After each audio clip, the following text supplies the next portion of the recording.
함께 기도하도록 하겠습니다. 하나님 아버지 감사합니다. 하나님의 말씀을 또한 붙들고 믿음으로 나아갑니다. 진리의 말씀이 우리를 일깨워 주시고 우리를 바른 길, 하나님이 기뻐하시는 길, 그 길만 따라가기를 소망합니다.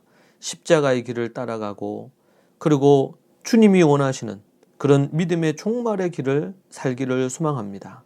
예수님 이름으로 기도합니다. 아멘. 이 시간 오늘은 계시록 7장 4절에서 12절의 말씀을 우리가 함께 보도록 하겠습니다. 요한계시록 7장 4절에서 12절 말씀, 4절에서 12절 말씀입니다. 읽겠습니다. 내가 인침을 받은 자의 수를 들으니 이스라엘 자손의 각 지파 중에서 인침을 받은 자의 14만 4천이니 유다 지파 중에 인침을 받은 자가 1만 2천이요 루벤 지파 중에 1만 2천이요 갓 지파 중에 1만 2천이요 아셀 지파 중에 1만 2천이요 납달리 지파 중에 1만 2천이요 므낫세 지파 중에 1만 2천이요 시몬 지파 중에 1만 2천이요 레위 사람 중에 1만 2천이요 이사갈 지파 중에 1만 2천이요 스불론 지파 중에 1만 2천이요 요셉 지파 중에 1만 2천이요 베냐민 지파 중에 인침을 받은 자가 1만 2천이라. 이 일 후에 내가 보니 각 나라와 족속과 백성과 방언에서 아무도 능히 셀 수 없는 큰 무리가 나와 흰 옷을 입고 손에 종려가지를 들고 보호자 앞과 어린 양 앞에 서서 큰 소리로 외쳐 이르되 구원하심이 보호자에 앉으신 우리 하나님과 어린 양에게 있도다 하니 모든 천사가 보호자와 장로들과 내 생물의 주위에 서 있다가 보호자 앞에 엎드려 얼굴을 대고 하나님께 경배하여 이르되 아멘. 찬송과 영광과 지혜와 감사와 존귀와 권능과 힘이 우리 하나님께 세세토록 있을지어다. 아멘 하더라. 아멘. 이 말씀을 붙들고 본질과 비본질의 경계를 두라 라는 제목으로 이름과 함께 말씀 나누겠습니다. 요한계시록을 묵상하고 연구할 때 특별히 종말론과 관련하여 우리가 연구할 때 이단 사이비를 어떻게 경계할 것인가, 세 번째 부분을 오늘 살피도록 하겠습니다.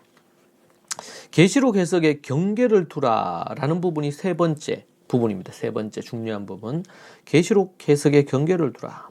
계시록에는 수백, 수천 가지의 해석이 있을 수 있습니다. 그렇다면 어떤 것을 수용하고 어떤 것을 버릴 것인지 그 경계를 두어야 합니다. 이를 위해 계시록을 꼼꼼히 연구를 해야 하는데 여기서 1차적으로 신학자와 목사의 목도 있을 것입니다. 요한계시록은 반드시 가르쳐져야 되는 말씀입니다. 제가 요한계시록 계속 연구하고 이렇게 해가면서 깨닫는 것은 이 요한계시록을 이것은 반드시 가르쳐야 되는 부분이다. 특별히 이 마지막 때에 더더욱 다른 성경도 너무 중요하지만 이 요한계시록은 절대로 가르치지 않는 이런 일이 없어야 되는 말씀이다. 그런 생각을 합니다. 요한계시록 특별히 2장 3장 외에 나머지 요한계시록의 말씀을 설교하지 않는 이들이 그진 99%라고 합니다. 목회자들 중에. 이것은 매우 심각한 통계의 결과고요. 반드시 마지막 때 가르쳐야 되는 말씀입니다. 나아가 성도들은 예루살렘 초대교회 그리스도인들처럼 13세 이전부터 연구하고 가르치는 일에 힘써야 합니다. 이것은 성경을 연구하고 가르치는 일은 목사의 전유물이 절대로 아닙니다. 데살로니가 성도들처럼 말씀 연구에 힘을 쏟아야 됩니다.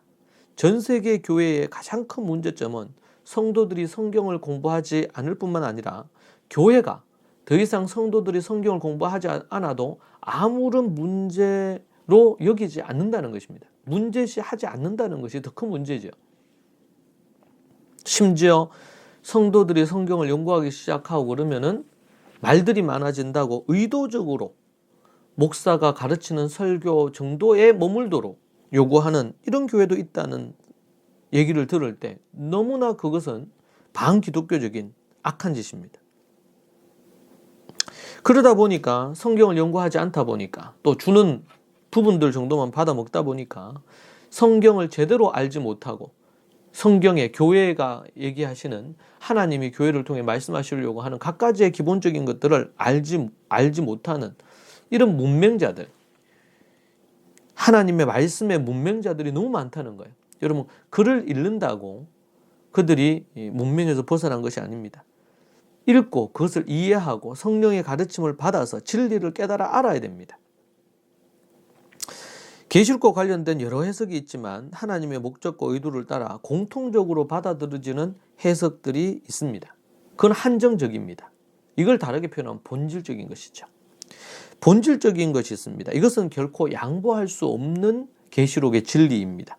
그리고 그것은 명확합니다. 그리고 또 비본질적인 것이 있습니다. 이것은 자유롭게 허용할 수 있는 해석이라고 볼 수 있겠죠. 해석할 때 65권의 다른 성경과 맥을 같이 해야 합니다. 요한계시록으로만 해석하면 안 됩니다.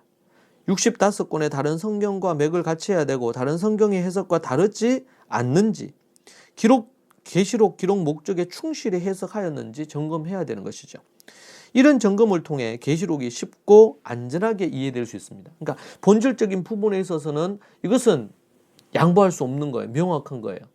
그런 부분들에 대해서는 요한계시록의 1장, 2장부터 해서 22장까지의 그 이해와 해석의 부분들의 공통적인 것은 무조건 본질적인 거예요.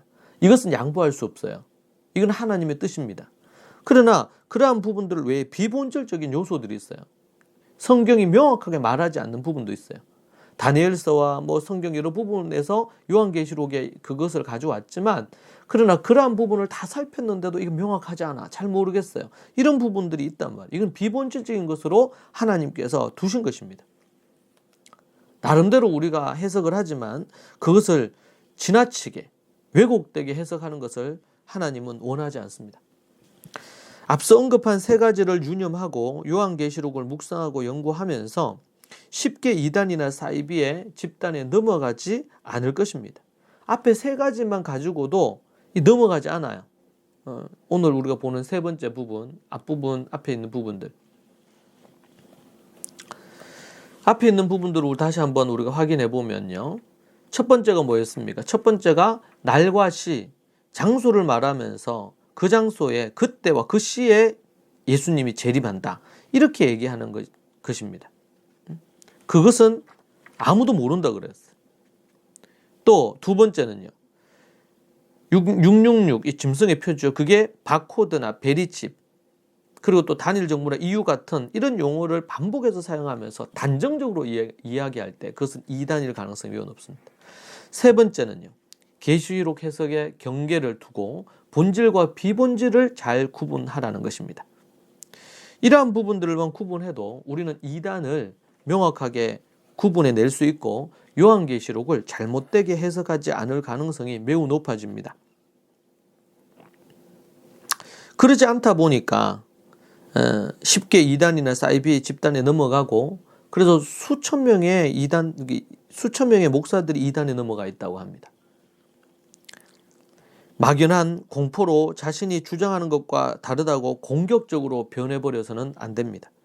주님 재림 전까지 사도 요한이 명확히 말하지 않는 것들은 확실히 해석하기 어려울 수 있습니다. 성경이 명확히 말하지 않는 부분은 다양한 어떤 입장을 우리가 고려해서 수용하고 본질적인 부분에 있어서는 선명한 부분을 붙잡는 자세가 필요합니다. 이를 위해 말씀을 깊이 연구할 필요가 있겠습니다. 본질과 비본질의 경계를 두라. 이것이 요한계시록 해석의 종말론 해석에 너무나 중요한 그런 기준이 될 것입니다. 여러분, 계속 우리가 하나님의 말씀을 통해서 요한계시록이 너무나 재미있고 쉽고 즐거운 책임을 우리가 이해할 필요가 있습니다. 그러기 위해서 이 경계를 명확하게 하는 것 너무나 중요하고 편협된 때로는 성경 해석자들, 목회자들, 신학자들도 있다는 사실을 알고 잘 분별해야 되겠습니다. 같이 기도하겠습니다. 하나님 아버지 감사합니다. 날마다 하나님의 말씀을 가까이 하며 이 말씀에서 하나님의 뜻을 찾고 위로를 얻고 나아가기를 소망합니다. 아버지 하나님, 주께서 도와주셔서 정말 요한계시록, 특별히 성경적인 종말론을 잘 이해하고 분별할 수 있도록 주님 붙들어 주시고 인도해 주옵소서. 예수님의 이름으로 기도합니다. 아멘.